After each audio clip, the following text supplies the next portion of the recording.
Գալիս էին ինչ որ խմիչք էին առաջարկում, չգիտեմ, չասեմ էլ թմրամիջոցներ եւ այլն, ես սարսափելի առողջ ապրելակերպ վարող մարդ եմ միշտ եղել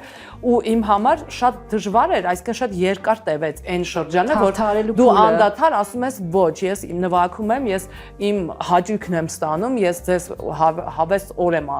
պարգևում, բայց ես ոչ մի բանի կարիք չունեմ, ոչ խմելու, ոչ ծխելու, ոչ թմրամիջոցներ օգտագործելու, որ ես Իսկ երբ արդեն կայացա Կարուս,